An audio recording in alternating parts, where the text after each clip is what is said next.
मैं आज आपको भगवान बुद्ध की कहानी सुनाने वाला हूँ। नाम है मन का मैल। एक वृद्ध भिक्षुक और एक युवा भिक्षुक दोनों नदी के किनारे से चले जा रहे थे। तभी उन्होंने देखा एक युवती नदी में डूब रही है और बचाओ बचाओ के लिए आवाज दे रही है। युवा भिक्षुक तुरंत नदी में कूदे और युवती को नदी से बाहर निकाल लाए। इस तरह से उन्होंने उस युवती को बचा लिया। इतने में उनके बाजू में जो वृद्ध भिक्षुक थे वो थोड़े से गर्म हो गए और उसने उस युवा भिक्षुक से कहा, अरे तुमने उस महिला को छू लिया? अब मैं तुम्हें बुद्ध से कहूंगा और तुम्हें दंड दिलवाऊंगा। थोड़ी देर में ही दोनों बुद्ध के सामने पहुंच गए।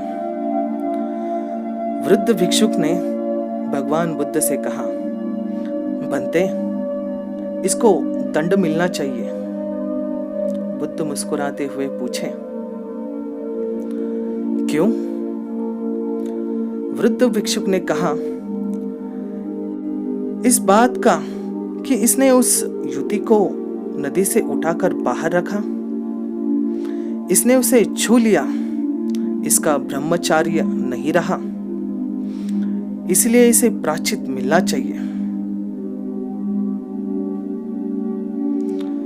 बुद्ध ने कहा, प्रायश्चित पहले तुम ले लो।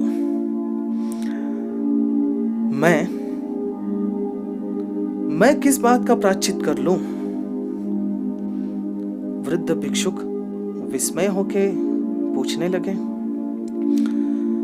बुद्ध ने मुस्कुराते हुए कहा, इस युवा भिक्षुक ने तो उस महिला को उठाकर वहां पर ही रख दिया और तुमने तो उसे अपने मन में उठाकर यहां तक ले आए। तुम्हारे मन में अभी भी यह है, तुम इतनी देर से उसे उठाए लिए घूम रहे हो।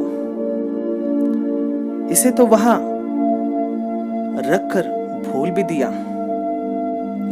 सुनो, मैं तुम्हें परिणामों की निर्मलता के लिए यह 4 उपाय बताता हूं।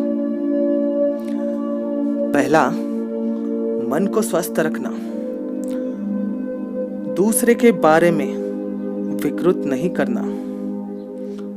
दूसरा, अपने इंद्रियों पर विजय प्राप्त करना। तीसरा, हमेशा अच्छी संगत में रहना। और चौथा, हमेशा प्रार्थना करते रहना।